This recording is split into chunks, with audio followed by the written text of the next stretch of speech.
नमस्कार साथियों, स्वागत है एक बार फिर से आपका आपके अपने टेरेस गार्डन में। और स्वागत है आपका आपके अपने channel Omvir Singh gardening and farming में।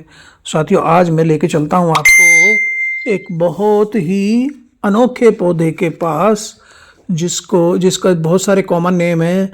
उसको कहते हैं फिश बोन कैक्टस। एक्चुअली उसकी बनावट कुछ ऐसी है कि फिश की जो बोन होती है उसकी जो तरह की उसकी बनावट है। इसको आर्किड कैक्टस या रिक रैक कैक्टस भी कहते हैं। इसे जिग जैग कैक्टस भी बोला जाता है। और ये जो कैक्टस है ना, ये अपना जो पार्शियल शेड में, मतलब ये मैक्सिको की एक कैक्टस की प्रजाति है। और पतझड़ में सुगंधित फूल भी आते हैं इस पे। बड़ी अनूठी पत्तियां होती हैं और मैक्सिको के जंगलों का मूल निवासी है।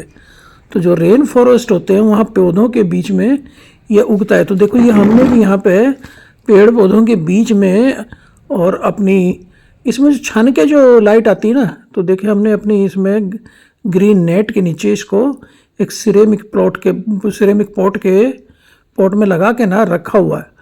तो देखिए इसकी पत्तियाँ आप देखिए जिग जैग टाइप की हैं और फिश बोन की तरह एकदम से लगती हैं। तो ये मैक्सिको के जंगलों का एक मूल निवासी है। और इसकी जो पत्तियां होती हैं चपटी होती हैं, टेढ़ी मेढ़ी होती हैं। और शाखाएं भी, ये देखिए इसको मैं यहाँ दिखा देता हूँ अलग रख के आपको। और देखिए इसकी पत्तियों में से ही शाखाएं यहाँ निकलती रहती हैं, अलग अलग पत्ती निकलती रहती हैं। तो इसको कैलेडोडस कहा जाता है इनकी पत्तियों को। और ट्रॉपिकल रेन फॉरेस्ट का ये पौधा है, मतलब उष्ण कटिबंधीय जो हमारे वर्षा वन होते हैं उनका पौधा है। और ये रोशनी वाले स्थानों में प्रकाश की अधिकतम मात्रा को अवशोषित कर लेता है। कम रोशनी वाले जो स्थान होते हैं, वन जैसे रेन फॉरेस्ट है, वहाँ वनों के बीच में ये उगता है।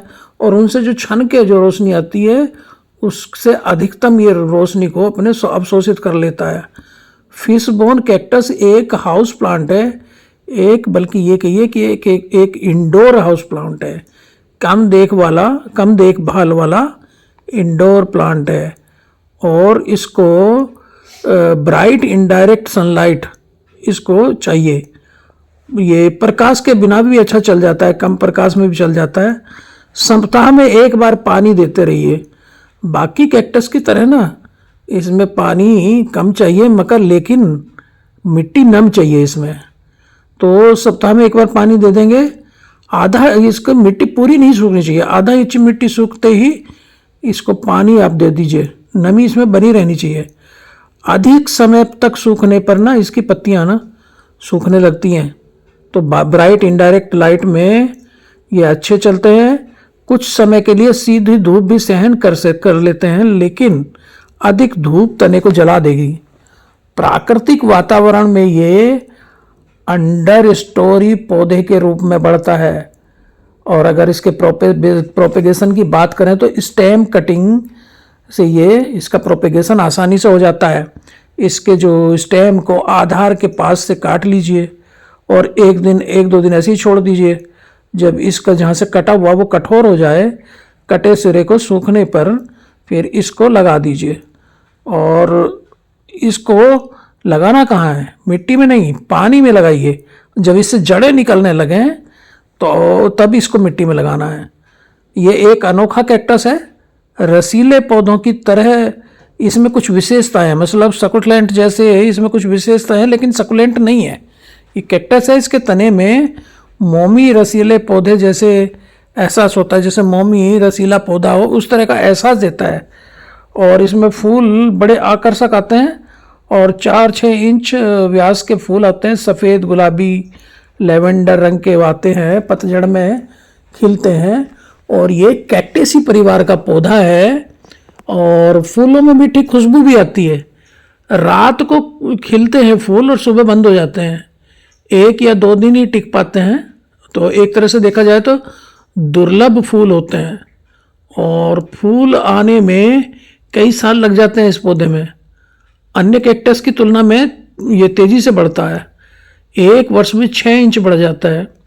और 6 घंटे इसको ब्राइट इनडायरेक्ट सनलाइट में रखना चाहिए, नियमित पानी देते रहना चाहिए। तो ये ज़्यादा पानी लेकिन नहीं देना है, नियमित देना है, रेगुलर इसे पानी देते रहे, नमी बना के रखे, लेकिन ज़्यादा नहीं देना है। इसमें 1 से 2 साल में बड़े गमले में इसको लगा सकते हैं और कम रोशनी में भी ये चल जाता है। मगर आप सुंदर और अनोखे हाउस प्लांट की तलाश में अगर हैं तो फिशबोन एक बेहतरीन विकल्प है। ये है कोई आम कैक्टस नहीं है ये, मान लीजिए। और ये दोमट नम अच्छे जल निकास वाली मिट्टी में आसानी से हो जाता है। हवादार और समृद्ध फर्टाइल अच्छे जल निकास वाली मिट्टी में इसको लगाना चाहिए। और वर्ष में एक बार इसको खाद दे दीजिए तो काफ़ी है, ज़्यादा खाद इसको नहीं चाहिए। इसे ह्यूमिडिटी ज़्यादा चाहिए, 60% ह्यूमिडिटी से अधिक अगर ह्यूमिडिटी है तो ये अच्छा चलता है। और हवाई जड़ें इसमें, इसकी पत्तियों से ना हवाई जड़ें निकलती रहती हैं, और वो जड़ें जो हैं इसको दूसरे पेड़ों से, क्योंकि रेन फॉरेस्ट का पौधा है तो वहाँ पे जो फॉरेस्ट में पौधे होते हैं उनसे ही इसे जोड़ने के लिए ये इसमें निकलती हैं। बेहद खूबसूरत और अनोखा पौधा है, बेहतरीन पौधा है, और ये वार्म और ह्यूमिड वेदर में अच्छा चलता है।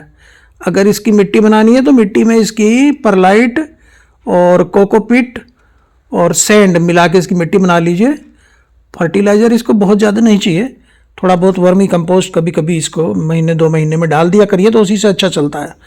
तो साथियों, अगर आपके गार्डन में ये पौधा नहीं है तो इसको ज़रूर लगाइए। एक अनोखा पौधा है और कम देखभाल वाला एक कैक्टस वाला पौधा है, और सकुलेंट प्लांट का ये एहसास कराता है। तो ये एक अनोखा फूल वाला, सुगंधित फूल वाला पौधा, इसको ज़रूर अपने गार्डन में सम्मिलित करिए। थैंक यू, नमस्कार, फिर मिलते हैं एक ऐसी वीडियो में।